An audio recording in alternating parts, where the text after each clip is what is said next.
This week on the Nonprofit Newsfeed, Nick has abandoned me. My name is George Weiner. I'm the chief whaler of Whole Whale, a digital agency, and I'm excited this week. I'm actually going to a Microsoft AI conference up in Seattle, so I'm going to make this brief and get right to some nonprofit news for you and some hot takes. I'm showing you our main story, which was GoFundMe's charitable Chasm, and basically, in a nutshell, they found that essentially in this New York Times article analyzing the 1,000+ dwellings near Boulder in the 2021 Marshall Fire that got destroyed. Essentially on GoFundMe, they analyzed it and they realized that basically those with household incomes over $150,000 received 28% more money on average than those with incomes below $75,000. And the reason for that shouldn't maybe come as a surprise. Logically, if you are wealthy, you have more wealthy friends. And so if you are relying on the network effect for the distribution of disaster funds, you end up with inherent inequity. And, you know, here it is, as if you need that explained in a figure here, but this is the analysis done in that study. You see this amount raised distribution, long tail here, the average where they're saying around $23,000 raised, and then you get the distribution of income against that. And clearly you see that the distribution is not where maybe you would have it if, let's say, a nonprofit disaster relief organization was out there trying to fairly merit this money out. And ultimately, like, I guess I don't fault GoFundMe. They're a company. However, the thing is that now hundreds of millions of dollars are now going through GoFundMe in these disaster situations for more and more. And it is a problem. And they're going to continue to do this, right?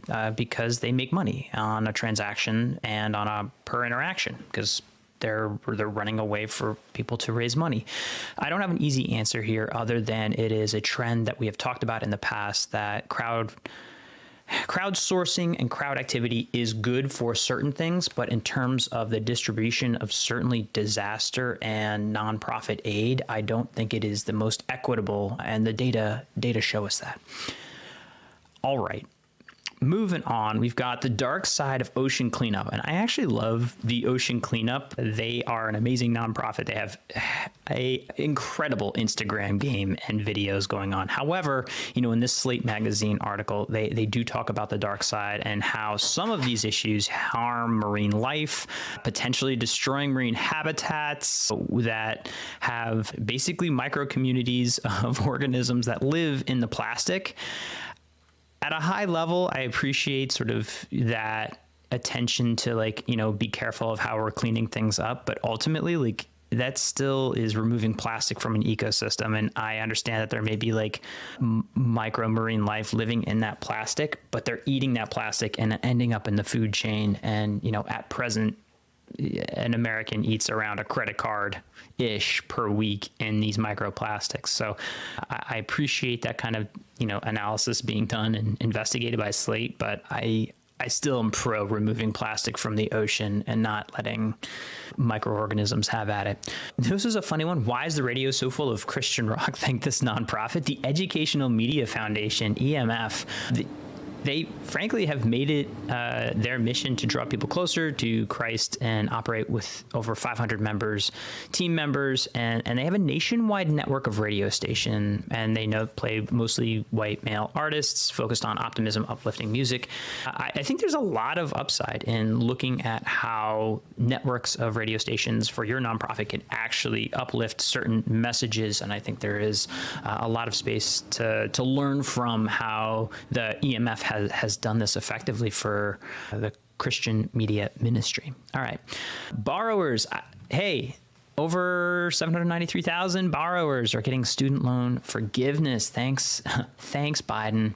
Benefiting, though, what I like is nonprofit and government jobs, and bringing student loan forgiveness for this and the public sector jobs over 56 billion. I think this is really great application of the public service loan forgiveness program. Really rolls off the tongue for debt forgiveness. So reminding nonprofit employees that, you know, this is an avenue, and checking that out. Of course, this is Nonprofit Newsfeed. We're sending this every week. Alrighty, I'm literally just talking down this. All right, Nick really wanted me to have this. I think this is really incredible news about using AI to save native languages, the Lakota AI Code Camp, 3-week program held at Black Hills State University designed to teach Indigenous youth little coding experience about Python, data science, and the camp aims to create Indigenous talent pool to train future experts who can digitally protect and steward Indigenous culture, including endangered languages. And this is an interesting application of AI. Yes. Continue in. And here's the story in Teen Vogue that explains and shows how Indigenous languages are at risk and how AI may actually help in the preservation of that.